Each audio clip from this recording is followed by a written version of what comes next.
Welcome to the court of Azathoth. Set aside what you think you know about gods, about reality, and about existence itself. Because in this discussion, we are not dealing with dogma. We are dealing with a framework for understanding reality using modern mythology as a scaffolding on which we can graft our understanding of reality. We are using symbols and ideas to paint a bigger picture, ways of pointing at something that cannot be easily described. Today, we are asking a simple question: who or what is Azathoth? In the writings of H.P. Lovecraft, Azathoth is not described in clear or consistent detail. The fragments we do have are striking. In the fungi from Aithth, he describes it as, "Here the vast Lord of all in darkness muttered things he had dreamed but could not understand," while near him shapeless bat things flopped and fluttered in idiot vortices that ray streams fanned. They danced insanely to the high, thin whining of a cracked flute clutched in a monstrous paw, whence flow the aimless waves whose chance combining gives each frail cosmos its eternal law. Although Lovecraft himself never says outright in any of his stories that Azathoth literally dreams the universe into existence, later writers adds that detail, and it's the one I believe. It appears similar to ideas created by Lord Dunsany in his story, The Gods of Pegana, about Manayud Sushai. Later writers equated the two beings. The way many people think about Azathoth now is as a sleeping creator whose awakening will blink reality from existence. Because Azathoth is not portrayed as ruling, creating, or even thinking. Azathoth does not act. It does not decide. It simply exists at the center of everything while reality unfolds around it. Now this leads to an important question. If Azathoth is unconscious, where does consciousness come from? Within this framework, consciousness is not something separate from Azathoth. It is not added into the system, nor was it created later. It is something that was always present, but in a different state. In this model, before the Azathoth fell into his dream, there was a unified consciousness, a state where everything was one continuous field of awareness. There was no separation and no individuals. There was no distinction between observer and observed. This is what Azathoth represents in its fully awakened state. In symbolic terms, Azathoth fell asleep, and in doing so, that unified awareness becomes fragmented. Its consciousness is divided into an infinite number of separate perspectives, each one isolated and experiencing reality from a limited point of view.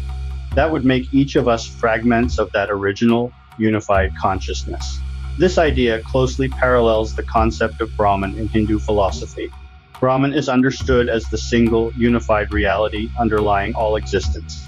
It is limitless, formless, and beyond individual identity.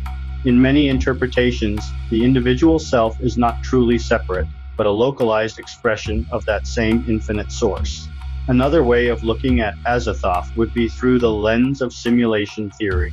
This is the idea that reality may be generated by an underlying computational system. Imagine for a moment that everything you experience, space, time, matter, energy, even your own thoughts, are the result of information being processed inside a vast computer system.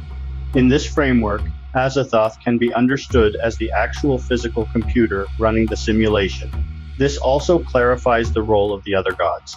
Within this model, they are not separate beings in a traditional sense. They are more like functions of the operating system running inside the simulation. Yog-Sothoth represents the space-time characteristic, the rules that define position distance, and causality Shub-Niggurath represents the matter-energy characteristic, the processes that generate and transform physical structures. Nyarlathotep represents the interaction characteristic, the rules of interaction that keeps the program running in a meaningful way. They exist within the simulation. They shape how it behaves, but they are still dependent on the underlying hardware. Azathoth, by contrast, is not dependent on anything inside the simulation.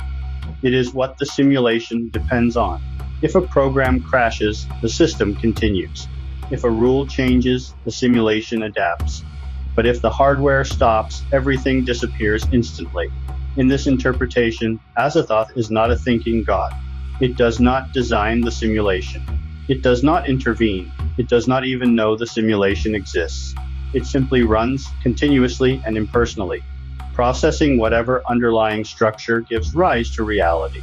At this point, it's worth asking, why use a metaphor like Azathoth at all? Why use any system? Why not just describe reality directly? The answer is simple. We don't experience reality directly. We experience it through models, theories, and paradigms. We understand it through language, symbols, and perspectives that help us make sense of something far larger than ourselves. Every system, religious, scientific, philosophical, psychological, or mythological, is an attempt to describe the same underlying reality. Each one has its strengths and its limitations. No system can be proven as the final, absolute truth. From the perspective of chaos magic, this leads to a different approach. Instead of asking which system is true, you ask, which system is useful? Because belief in chaos magic is not something you are bound to, but something you work with. Something you can adopt, explore, and even discard depending on what it reveals to you.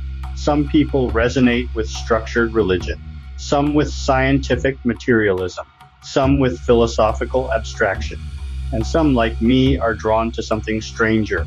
We are drawn to the language of cosmic horror, the feeling that reality is vast, impersonal, and beyond human comprehension.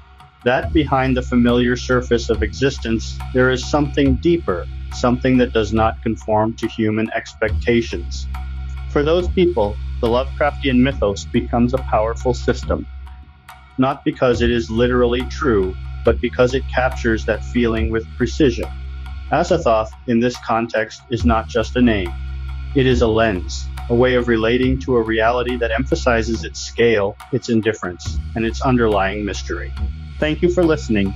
May your own path be enlightening, wherever it leads and whatever form it takes.